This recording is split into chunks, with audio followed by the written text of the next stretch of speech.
राष्ट्रीय सचिव श्री भूपेंद्र जी यादव, पूर्व केंद्रीय मंत्री श्री कैलाश जी मेघवाल, पूर्व मंत्री श्री राजेंद्र जी राठौड़, श्रीमती जसकौर मीना, श्री जनार्दन गहलोत, श्री भवान सिंह राजावत, श्री कालू सिंह जी, कालूलाल जी, श्री राम नारायण जी डूडी, उषा जी, मोतीलाल जी मीना, भाजपा प्रदेश कार्य समिति सदस्य वीरेंद्र भाया, और उपस्थित मेरे सामने जो बैठे हुए यहाँ मेरी माताएं बहनें, मैंने आपको कहा था मैं नीचे आऊंगी, आप लोगों के बीच में ही आऊंगी, इसलिए पर आप लोग रुकी रही इस सब भगदड़ में, सबके बीच में, इधर से भी कोई धक्का दे रहा है, उधर से भी, उसके बावजूद भी आप रुकी, उसके लिए मैं आप सबको बहुत बहुत सबसे पहले धन्यवाद देना चाहूंगा। और भारतीय जनता पार्टी के सब कार्यकर्ता बंधु और नेता जो मंच पर बैठे हैं, जो नीचे बैठे हुए हैं, और फिर साथ में जो दूर दूर से आए हुए हमारे सब भाई और बुजुर्गगण, आप लोग सबको मैं प्रणाम करना चाहूंगा। सवाई माधोपुर में आने का मजा अलग है, कैसा बताऊं मेरे को?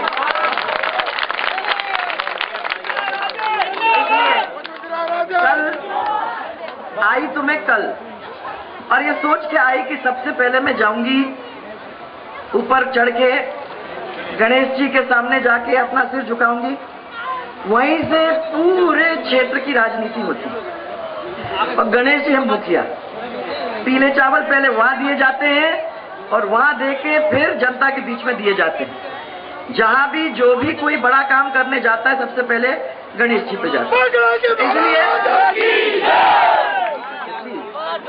इसलिए ये तय हुआ कि मैं चढ़ के जाऊंगी, पहले वहां दर्शन भी करूंगी, और दर्शन करके उसके बाद ये दौरा चालू करूंगी। तो मुझे बड़ी खुशी है कि कल ये दर्शन करने के बाद आज का जो दौरा था, जिसमें सबसे मिलने का एक मौका मुझे मिला, जगह जगह खंडार से लेके पूरे रास्ते भर आप तक, इतना मजा आया, इतना मजा आया। ऐसे खंडार के लोग भर के आए, रास्ते पर ऐसे लोग आए कि मैं तो इतना ही कह सकती हूँ कि ये सवाई माधोपुर के पहले दिन का गणेश जी के आशीर्वाद से और आप लोग सबके आशीर्वाद से बहुत मजेदार तरीके से निकला। सबके बहुत बहुत धन्यवाद। रास्ते में आते आते बहुत सारे लोगों ने भारतीय जनता पार्टी की सदस्यता ग्रहण की। मैं सबसे पहले धन्यवाद देना चाहती हूँ बैरवा समाज के लोगों को, जिसमें से करीब 600 लोगों ने खंडार और यहाँ के बीच में सदस्यता ग्रहण की। और उसके बाद मुसलमान समाज के लोगों को जिन्होंने चला के, और 200 तक के लोगों ने पूरे परिवार के अंदर आके हम लोग सबका साथ दिया और हमारे परिवार के साथ जुड़े।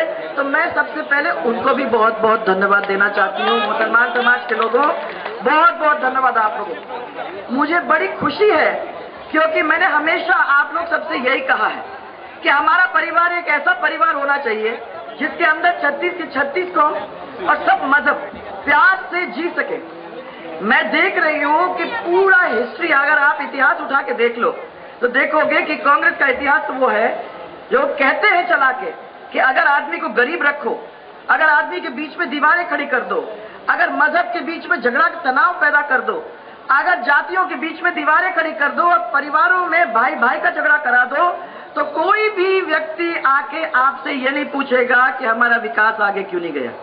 वो सब अपने ही झगड़े में पड़े रहेंगे, अपने ही दुख में घूमते रहेंगे और कभी एक मिनट के लिए ये नहीं पूछेंगे कि हमारा ये विकास, हमारा ये पानी, हमारा ये रोड, हमारी ये बिजली हमको सही समय पे क्यों नहीं मिल रही। और यही हुआ कि 55 साल निकल गए इनके राज में, 65 साल हो गए पूरे राज के, उसमें से 55 साल भैरव सिंह जी का राज और मेरा राज अगर आप छोड़ दो तो 55 साल इन लोगों ने निकाले। और राजस्थान का हालत आप देख लीजिए, एक निगाह दौड़ा के देखिए अपने ही क्षेत्र के अंदर, और रोना आ जाएगा आप लोग सबको अपने हाल पे। मुझे तो आज रोना आया क्योंकि मैंने कहा कि 4.5 साल और अगर हम लोगों को मिल जाते तो जो जो बातें रह गई थी उन बातों को पूरा करने का काम भारतीय जनता पार्टी की सरकार करती। ये गड्ढे में पड़ा हुआ था राजस्थान, आपको सबको मालूम है। आपको मालूम है कि हमारा मुखिया तभी रो रो के यही कहता था कि मेरे पास तो भीख की कटोरी में लेके चल रहा हूँ, मेरा तो खजाना बिल्कुल खाली है, मैं कुछ नहीं कर सकता। उस समय तो उसने खजाना खाली का कर दिया कि मैं तो पैसा ही नहीं है, मैं क्या करूं, इससे मैं कोई काम नहीं कर सकता।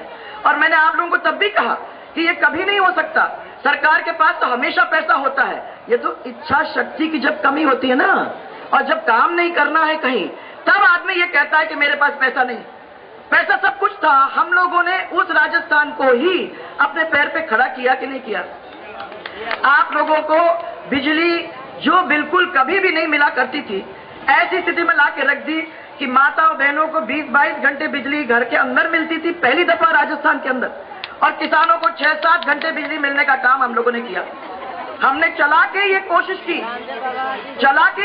की कि अगर किसी भी ट्रांसफार्मर के ऊपर 50-60 आदमी हुआ करते थे एक जमाने पे, कि 2 आदमी उस ट्रांसफार्मर पे हो जाए ताकि चोरी वगैरह सब बंद हो जाए, और साथ में उन लोगों को ये भरोसा हो कि हमारी बिजली सही आ जाए। आज अगर ट्रांसफार्मर खराब हो जाता है तो बताओ मेरे को भाइयों, 2 महीने लगते हैं, 1 महीने लगता है, रिश्वत लगती है, 20,000 रुपए लगते हैं, 25,000 रुपए लगते हैं, उसके पहले आपका ट्रांसफार्मर सही जगह पे नहीं लगता है क्या? बिजली आपको माताएं बहनें 20-22 घंटे मिल रही है क्या?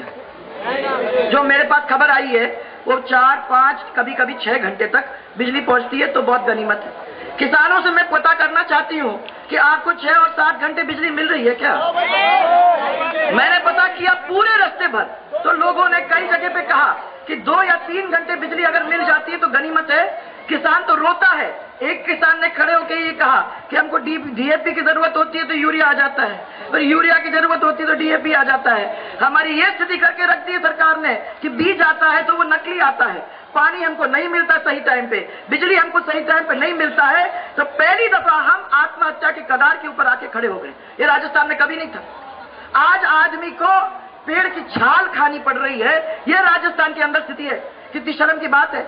मैं तो समझती हूँ कि अगर मैं इस राजस्थान की मुखिया होती, जब ये सब ऐसा होता और ऐसी स्थिति होती, तो मैं उस कुर्सी पर बैठ नहीं सकती। मुझे डर लगता कि जनता की आंखों के अंदर मैं कैसे देखूं। परंतु इन लोगों को तो कोई शर्म नहीं है, कोई भी शर्म नहीं है। कभी आपको अपना माना ही नहीं है, अपना परिवार ही नहीं माना है। इस राजस्थान के अंदर जो लूट मचा के रखी है, ऊपर से नीचे तक लोग पैसा खा रहे हैं, और वही नहीं खा रहे हैं, बाहर से भी लोगों को बुला बुला के कह रहे हैं कि तुम भी खाओ, तुम भी खाओ, तुम भी मौज करो।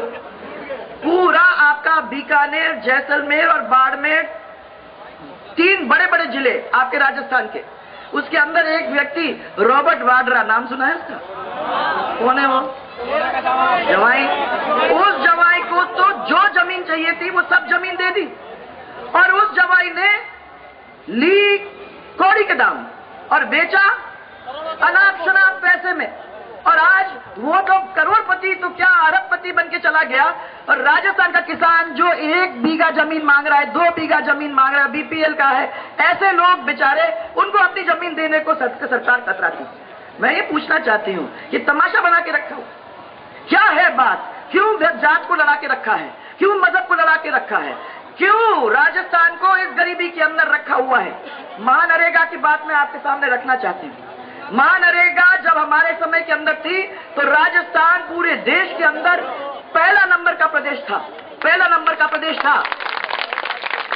हमने सब परिसंपत्तियां जो भी बनाई, वो परिसंपत्तियां इस महानरेगा के द्वारा बनाई, और मैं उन सब लोगों को धन्यवाद देना चाहती हूं जिनने महानरेगा के अंदर काम किया।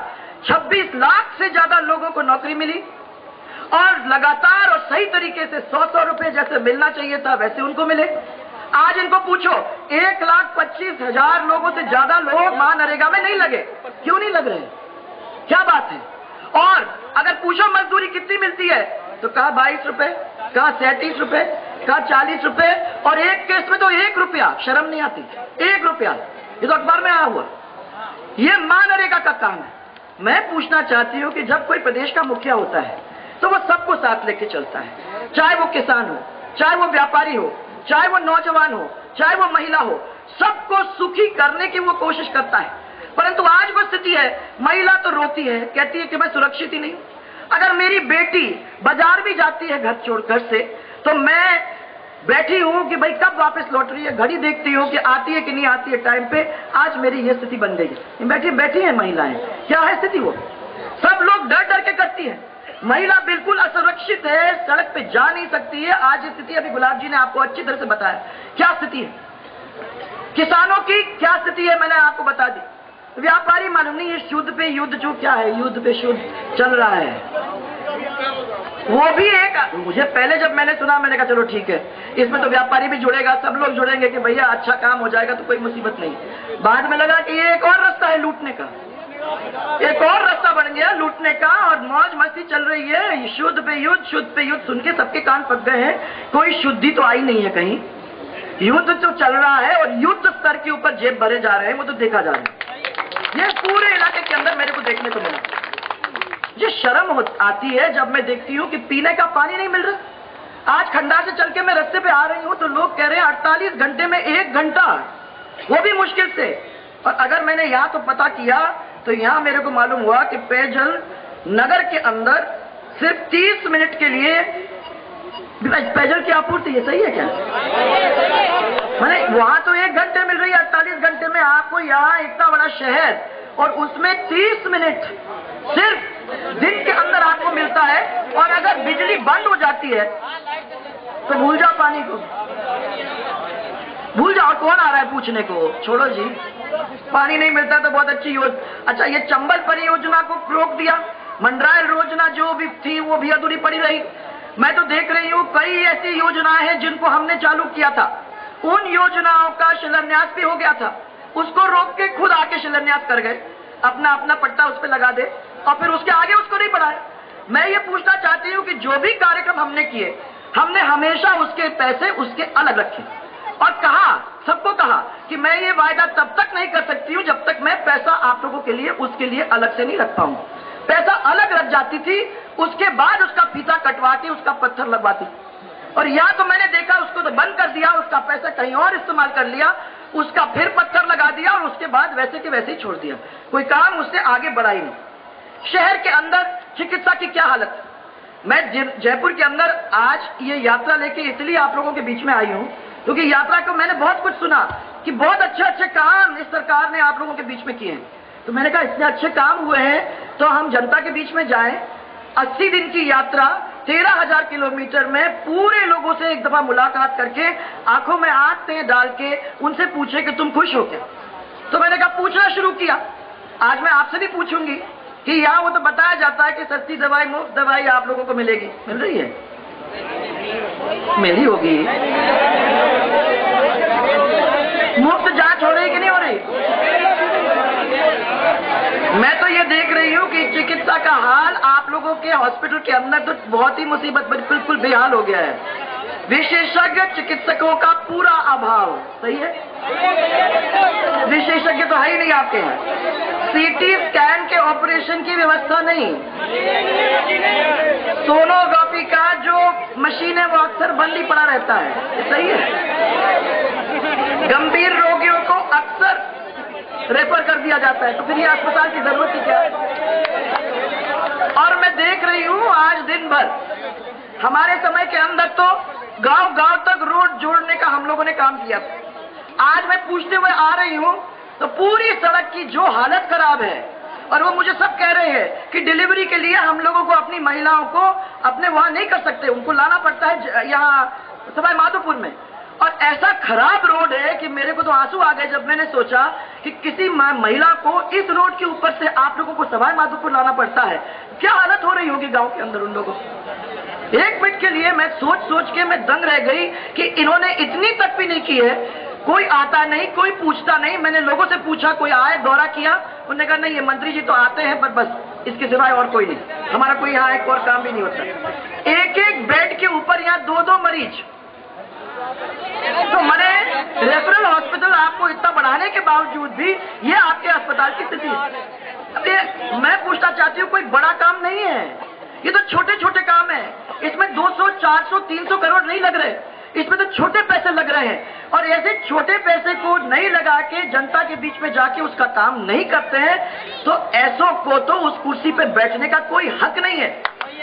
मैं तो समझती हूँ कि जो अपनी बहन बिटिया की इज्जत नहीं बचा सकता, जो ये काम नहीं कर सकता, उसको चुल्लू भर पानी के अंदर डूब के मर जाना चाहिए। तो बिल्कुल ही नहीं बैठना चाहिए उस कुर्सी के ऊपर। आज मैं दंग हूं देख देख के। एक तो ये फॉरेस्ट का नया रूल बन गया, वो बहुत सारे लोग मेरे से बार बार रास्ते पे रोक रोक के उसके बारे में कह रहे थे। उन्होंने मेरे से ये कहा कि साहब हमको 500, मैंने 500 रुपए का फाइन नहीं, अब ये फाइन हो गया 25,000 रुपए का, और उसके साथ साथ 6 महीने का जेल। और अगर गरीब आदमी जाता है, वो उसके अंदर एक उसका भैंसिया अगर पैर रख देती है या एक पत्ता गलती से उसका टूट जाता है तो सीधे जेल। और अगर वो 4 लकड़ी अपने सिर के ऊपर लेके घर ले जाने की कोशिश करता है तो 25,000 रुपए का फाइन। और अगर कोई ठेकेदार जाता है अपना ट्रैक्टर और ट्रॉली लेके और उसको भर के वापस लाता है तो 25,000 उसको भी फाइन। माने गरीब का कोई मतलब नहीं, गरीब जाए मर, इससे मतलब ही नहीं है इन लोगों को। बड़ा आदमी होता है तो 25,000 तो फिर भी दे सकता है, वो गरीब आदमी क्या करेगा। हमें तो उनको यही कह दिया, ये सब लोग, ये सब जो उन्होंने लाए हैं, इन सब की रिव्यू होना जरूरी है। पंचायतें हो, पंचायतों के साथ बैठ के लोगों के साथ बात करके उनसे पूछे कि आप चाहते क्या हो, और जो चाहते हो उसको समझ पूछ करके उसको लाने की जरूरत करो। किसी को मुआवजा नहीं, इधर से उठा के उधर फेंक दो, गांव में से उठा के कहीं और भेज दो, 10 लाख ले जाओ और चले जाओ, ऐसा थोड़ी होता है। जिंदगी भर उसको उस गांव में निकल गई और आज कोई आके कलेक्टर या अफसर कह देता है ले 10 लाख और चल जा यहां से, ऐसा थोड़ी होता है कोई काम। मैं तो ये कहना चाहती हूं कि ऐसी सरकार से हमारा काम नहीं हो सकता। और अब 6 महीने बाकी बचे हैं, आप लोगों के सामने बहुत कुछ कह दिया है। लूट में जैसे मैंने बताया आपको कोई कमी नहीं हुई, वो तो लूट करके चले गए, परंतु यहाँ क्या लूट हो रही है, यहाँ होटल खुल रहे हैं, बच्चे बैठे हुए हैं।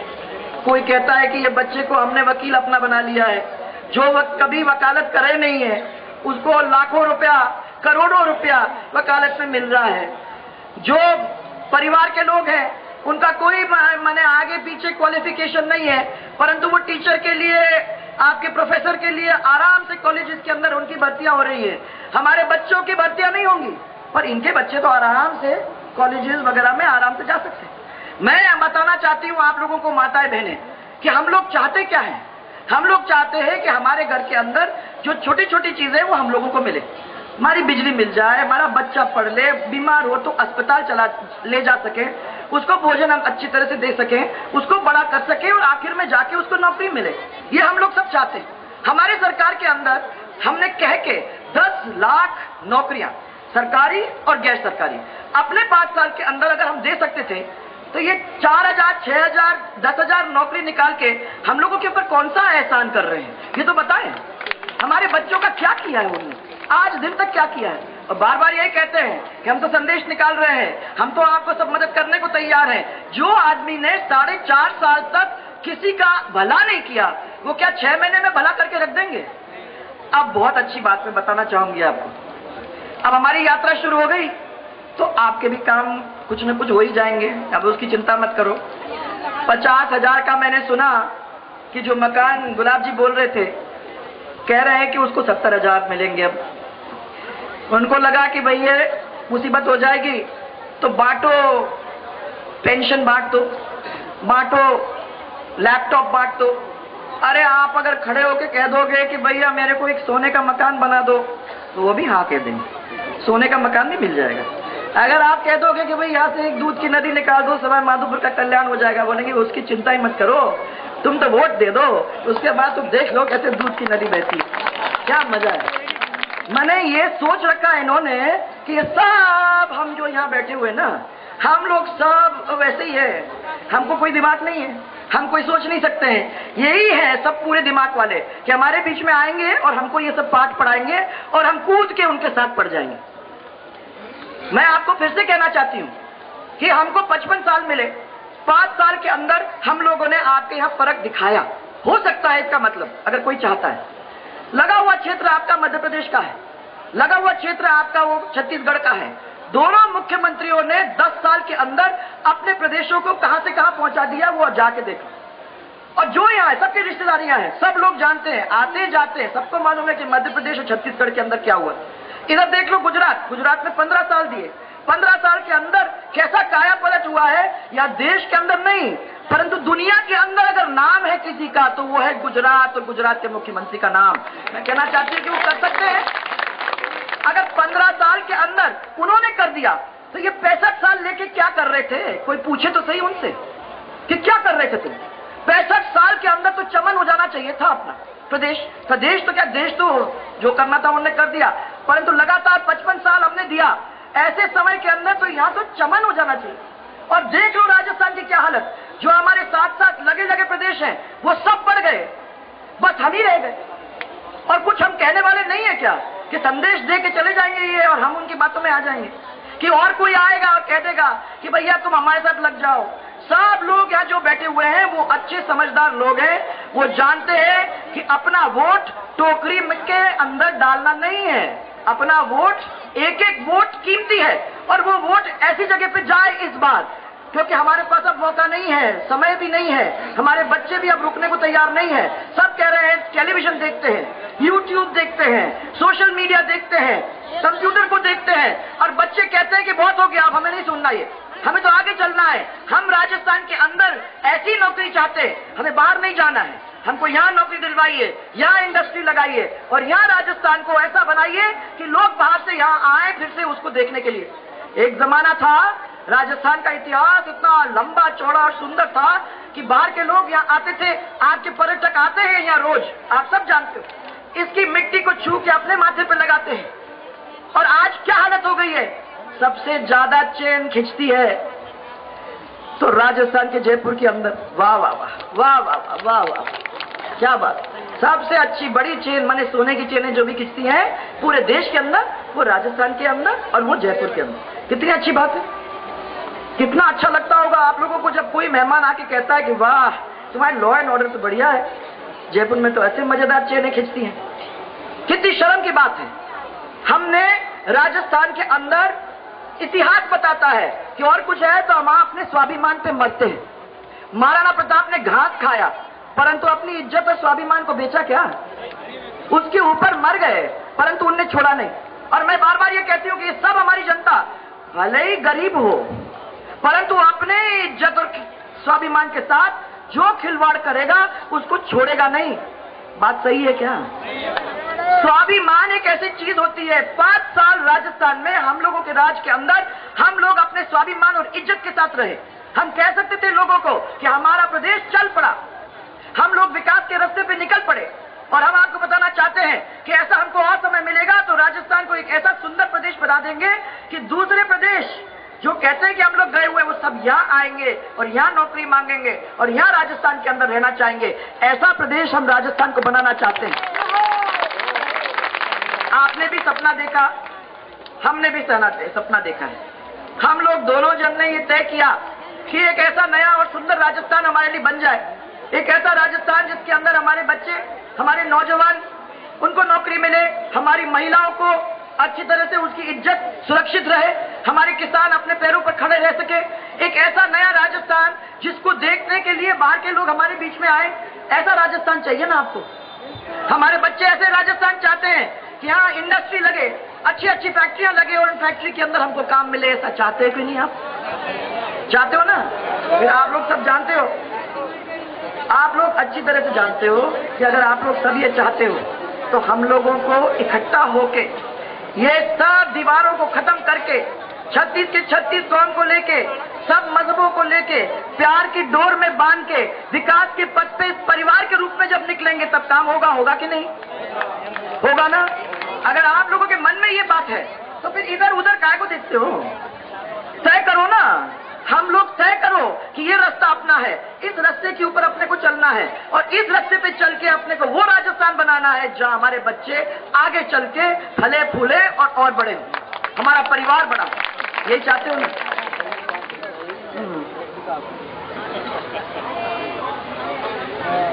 मुझे अभी मालूम पड़ा शाहनवाज जी आए हुए हैं और मैं तो ये चाहूंगी कि आप लोग तो कहोगे ही कि नया राजस्थान आप बनाना चाहते हो। इस नया राजस्थान कैसा रहेगा? शाहनवाज जी आप आओ। मैं तो आज बहुत खुश हूँ क्योंकि बहुत सारे लोग आज पार्टी के अंदर आए, उनका मैंने स्वागत किया। मेरी माताएं, बहनें और मेरे सब भाई और बुजुर्गों ने पूरे तरह से हम लोगों का साथ दिया और सवाई माधोपुर की परिस्थिति बहुत ही अलग परिस्थिति है, उसके अंदर भी इतना सुंदर काम आप लोगों ने सबने किया, उसके लिए मैं आपकी बहुत बहुत आभारी हूँ। बार बार चुंदड़ी पहनाई मुझे शाहनवाज जी, और मैं हमेशा उनको ये कहती हूँ कि मेरी तरफ से तो आपको कलंकित नहीं करूंगी, परंतु आपकी भी जिम्मेदारी है, आप लोगों ने ये चुंदड़ी पहनाई है तो इसके अंदर आपकी भी इज्जत बनी हुई है, ये याद रखना। सबकी बनी हुई है इसके अंदर, इसलिए याद रखिए, चुंदड़ी को आपने पहनाई तो इस चुंदड़ी की लाज रखने का काम भी आप करोगे। आज आप सबकी ओर से मैं शाहनवाज जी का हम सब के बीच में बहुत बहुत हार्दिक स्वागत करती हूँ, और मैं अपने सब पार्टी की तरफ से, एक तो मैं ये सिटी की ओर से, ये भूल गई मैं, करीबन 240 लोग अलग अलग किस्म के, उन्होंने भी सदस्यता भारतीय जनता पार्टी की ग्रहण की है, उनको भी मैं पूरी तरह से धन्यवाद देना चाहती हूँ। और मैं आपको ये मुकुट दिया, मुझे मीणा समाज और गुर्जर समाज ने मिलकर दिया, मैं सबसे पहले उनको धन्यवाद देना चाहती हूँ। इतना सुंदर मुकुट मेरे को पहनाया, पर ये तो हमारे लायक नहीं है जी, ये तो जाएगा मंदिर में। तो हमने तय कर लिया कि कोई भी मंदिर जो भी आप लोग तय करोगे उसके अंदर हम सब की ओर से प्यार से ये मुकुट उनको, माने वो भी जो भी मंदिर आप कहते हो वहाँ हम इसको दान करेंगे, करना चाहिए। गणेश जी, गणेश जी।